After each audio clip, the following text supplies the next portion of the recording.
Next Curve. Hey everyone, this is Leonard Lee, Executive Analyst at NextCurve, and I am here in Dallas, Texas at the Hyatt Regency for Honeywell Connect 2023. And so this is day one, and I'm here with Michael Ruiz, who is the VP and General Manager of Cyber Innovation. Yep. Did I get that right? That's correct. I'm getting really good at this. This is awesome. So you know what? Hey, it's a pleasure meeting you again. I think we met last year, and we also had a chat during a pre-briefing session that you guys held, which I think you guys did a wonderful job. And Thank you. I have a few questions for you. You know that hopefully you'll be able to indulge me with some wonderful answers. As long as they're not too hard. I've never been a good test taker. Well, see, you know what? I heard completely otherwise. I heard you can take all the hard questions. Well, let's see what happens. Yeah. So so today at the keynote, we had Sheila Jordan go up there. She talked a lot about digital transformation, right? And the other impression that she gave, and several other executives gave, was that Honeywell actually owns and operates facilities, OT facilities, right? And operations. And so when I hear that you guys have been going through this digital transformation journey, I keep thinking, well, there's got to be a lot of cyber stuff going on, right? Absolutely. And that, with digital transformation, especially as you're looking at making this IT, OT, cyber convergence happen, that, well, you need to be doing a lot of transformative stuff on the cyber capability side of things, right? So I kind of wanted to have a chat with you about that. And so one of my best friends, Chase Carpenter, our Chief Security Officer, and I are partners in crime on trying to figure out how we bring about transformation from a cybersecurity perspective. It's actually a really great partnership in that we have the luxury of building a product and testing it with what we call customer zero. We actually get to install it in our own DCS environments, in our own production environments, in order to be able to work out all the kinks before we put it in front of a client, and that's really paid off huge dividends. When we did a release of the first version of Cyber Insights earlier in the year, we installed it in our Colonial Heights facility where we build Spectra Fiber, and we got to really see it in operation in a real DCS environment. We're also very lucky that we have a PCT lab in a process control testing lab in India, where we can test all of our technologies against the latest and greatest DCSs, the oldest ones that are out there, and everything in between, so that before we even bring it to customer zero, we have a very strong level of confidence that it's gone through all the right quality assurance tests, that it's been certified for the environment, that it's going to operate as advertised, and then we have the luxury of working out those kinks with our own partners in our own facilities. But I mean, I think it's amazing actually that you guys have these production test beds that you can, as you say, develop these cyber capabilities as well as other digital capabilities that you then commercialize and take to your customers. We always say, our motto is that it's built for OT by OT. A lot of companies have an IT route, and they're trying to bring IT technologies into the OT space and hoping that it'll work. And then there's all kinds of problems that come along with that, right? False alarm, alarm fatigue, just the technology not working right, because OT is a paradigm shift, right? It's a fundamentally different way of looking at the world. We start from the perspective that it's an OT world that we're building for, and that we're going to implement for that space. That being the case, the fact that we've been in the industry for well over 20 years, that we have our own, plants. We understand exactly what operators of plants go through, and we can go ahead and make sure that our technologies are really focused for whether it's the DCS environments in the industrial space, or whether it's the building control systems on the building side. We can really hone in on building the right technologies to secure cyber in the OT space. Yeah, that's interesting, because there are so many IT, traditionally IT players that are trying to move down into the OT space, and I think there's oftentimes an oversimplification or some assumptions that the these IT vendors take into the OT realm that it's like, I don't know if that's going to quite work, right? Yeah, well, like you said, it's a different environment, different set of requirements, a different mindset, right? Absolutely. I like to joke when I'm talking, to folks sometimes, and I'll say, when you call an IT help desk, what's the first thing they tell you to do? Reboot, right? If you have a problem, well, you can't reboot a petrochemical plant in mid-process, right? That would leave an impact for everybody, and so it's really a fundamentally different way of thinking about the problem, right? That it's availability first and foremost, right? As opposed to confidentiality first and foremost. I mean, that's a paradigm shift onto itself. We work in a real-time control system. We need things to actuate in millisecond time frames. Right. We can't allow a cyber system or a cybersecurity system to slow down the process and create an unsafe environment. Well, let's talk about some of the big announcements that you have this year at Honeywell Connect 2023 on the cyber front. It looks like you have two new suites that you're introducing into the portfolio, so maybe you can talk a little bit about that. Yeah, so so it's been a great year for cybersecurity. We launched our Cybersecurity Plus platform, which is really a drive to create an end-to-end solution for OT environment in the cybersecurity space. Earlier in the year, we launched the first version of Cyber Insights.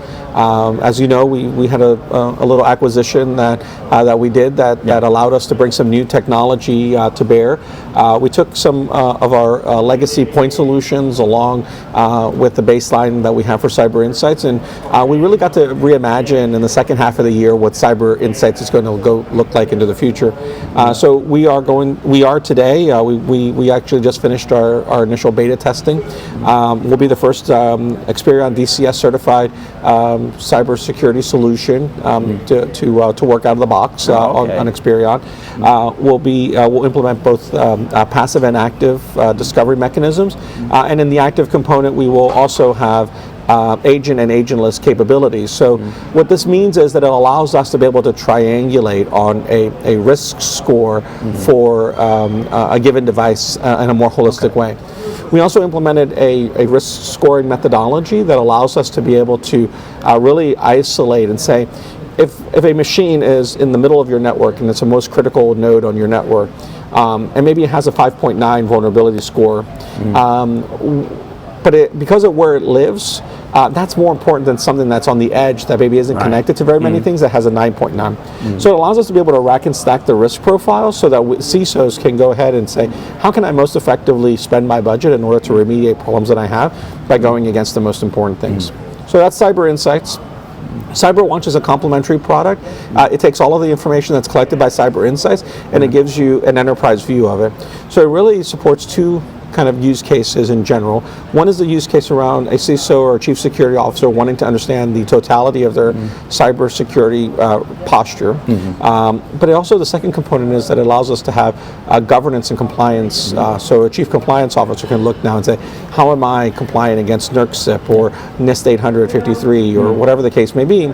Or in the case of Honeywell, we have our own compliance standard that we can implement. So we can say, this is how compliant we are from a Honeywell security compliance standard. It's an amazing capability that I don't think we've seen in the OT environment yet from a governance and compliance perspective. Okay. Well, that sounds really exciting. It's a great lineup.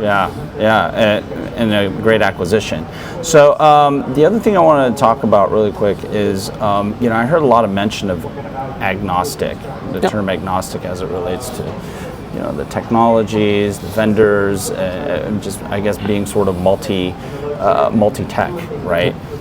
In the approach that you guys are taking with cybersecurity. So could you add some color as to what that means and how you guys go about doing that, and and what kind of benefit that's going to have for your customers? It's funny, it seems like there's some kind of prescribed idea. We've had several customer ask us, how can you be agnostic if you're Honeywell? And well, it starts with the fact that first and foremost, we ensure that our technology works amazing on our own technology. So we do have kind of that bias from the perspective of we're tightly integrated and we're making sure that it works well on Honeywell. But we also have patented technology and protocols that we've done analysis and research on for the last 5-10 years, over 100 of them, that allows us to be able to operate in everybody else's environment in a very agnostic way. So we work as well or better than any of our competitors in any environment, and there's no one that works better in our environment than us. Right. And I think that is important, given that a lot of customers are looking for a bit of openness, or maybe not openness, but at least interoperability, right? And when it comes to cybersecurity, having a holistic solution, something I can provide holistic protection and management capabilities, right? You don't necessarily want to have a bunch of siloed solutions. We recognize that. Look, we do have clients out there who are use Honeywell and exclusively Honeywell. And for those clients, that's great. But most of our clients work in heterogeneous environments where they have a little bit of everything, multiple different DCSs and PLCs and SCADA systems that all come together. I think we do ourselves a disservice to not be able to interoperate with everybody and be able to provide that capability, that world-class cybersecurity capability across the board. So we design and build our technology, our software technology, our cybersecurity technology with that in mind, that we want to be able to operate across the totality of the ecosystems that our clients are working in. And are there any specific approaches that you guys are taking to foster that, and specifically with some of the cybersecurity features and functions that you're going to be bringing to the table for your customers, either this year or going forward? So the first thing we did is we created a very flexible scaffolding that allows us to be able to continue to improve and integrate new protocols as they become available.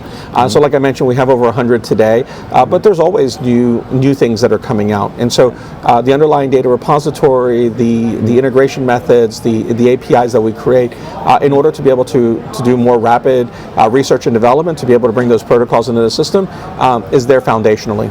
And we have cybersecurity researchers who are constantly looking for ways to continue to improve our understanding of these protocols, how they operate, and how to analyze them. So I think that's probably the thing that we do the most, is that we create a very flexible environment to be able to continue to adapt to this ever-changing world. And you really have to do that because the threats are growing and multiplying and expanding every day, right? Absolutely. But you know what, Great. Michael, thank you so much for your time. I really appreciate it. And to our audience, thanks for hanging out with us here at Honeywell Connect 2023. Remember to subscribe, like, do all that nice social stuff, and follow us at www.next-curve.com. I got it right. I screwed it up last time, but yeah, I got it this time. But we'll see you next time, all right? Maybe next year. Definitely next year. Awesome. Looking forward to it. Thank you so much.